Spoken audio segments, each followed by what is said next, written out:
This is my third video. Been having a good time, so I'm going to keep making more. This is a Lilith Blight Chaser Swarm deck. You're going to be summoning a bunch of Wraithlings and trying to buff them and use Death Watch abilities to get a lot of value out of them.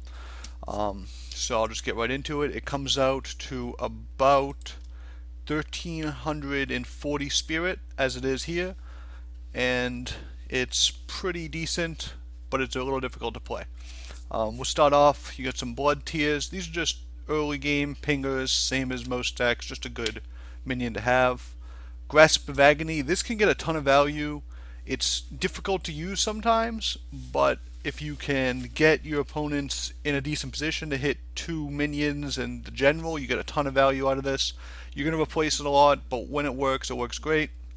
Blood Siren gets a ton of value in this deck because you give the enemy minion or general negative to attack, and then you attack with a bunch of small minions. Whereas normally if you were trading with roughly equivalent sized minions, you would only be doing one or two attacks, so the -2 would only be saving, 2 damage on your minions. In this case, it allows your entire Wraithling force to survive when they trade into a big minion.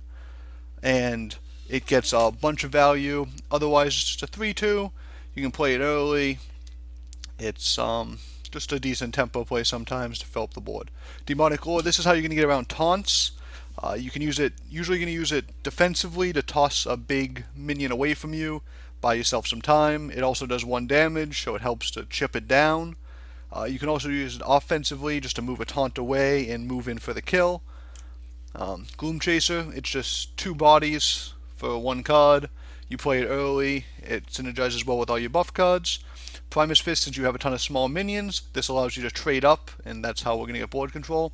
Shield Puppy Dragon's a cool card some people asked about, so I just decided to toss it in this deck. You're just going to play it next to all your Wraithlings, make them 2/1s instead of 1/1s, and you'll just be doing double the damage. It's a 1/4, can stick around. It has some decent survivability early game, so you can control some mana tiles. It's a good overall card. You might not need 3, but we're just trying it out. Soul Shatter Pact, terrible when you have an empty board, great when you have a big board. You either use it for the kill, or you can use it to trade. A lot of people don't use just kind of a value Soul Shatter Pact, but it's only 2 mana, so you can fit it in on other turns, allow you to trade up on minions, and then develop your own minions. Or you just use it when you have 4 or 5 Wraithlings, just go straight for the kill. Blazehound, this deck doesn't have any other card draw, and you have a lot of cheap spells, so just drawing cards and filling out the curve. Ritualing Banishing, you destroy your own minion to kill an enemy minion. So a lot of times you're just going to be destroying a Wraithling and destroying an enemy minion that's bigger than the Wraithling. You'll get the value that way. Saber Spine Tiger is going to be used as removal a lot of the time. It's good extra damage when combined with some of the buffs like Soul Shatter or Voice Steal. If you use it to kill a minion, you get 2 Death Watch triggers, which is great for Shadow Watcher, great for Shadow Dancer, great for Blood Moon Priestess. Just a good card overall, and it's not overly synergistic in the deck because we don't have a ton of buffs, but it's a very solid card, and that's why it's here. Shadow Watcher is a card that a lot of new players overrate, but is very good in this card. The reason it's overrated in a lot of cases is because Dispel brings it back to a 2/2. It makes it pretty bad.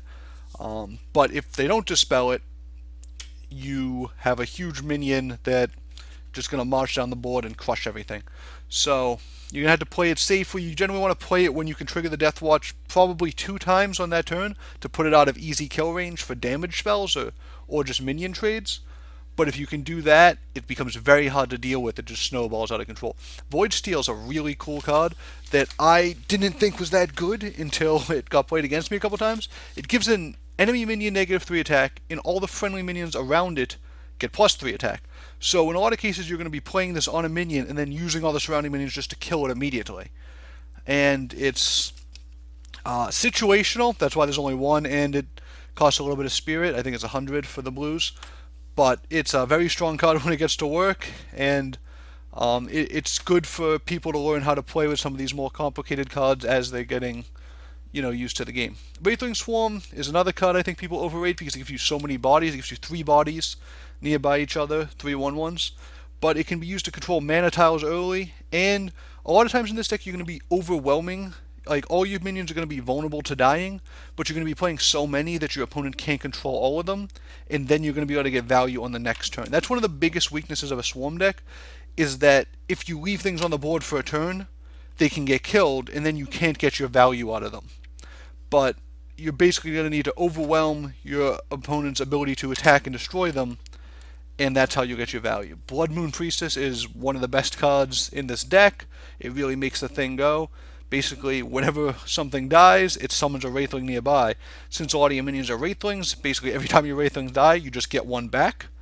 So if this starts going, your opponent just can't kill your minions, which is just really huge. You want to play it when it's safe. You probably want to play it when you can trade in a minion. If you can trade one into your enemy minion, because Deathwatch triggers off everyone's minions. You can get 2 Wraithlings immediately, which is just huge value.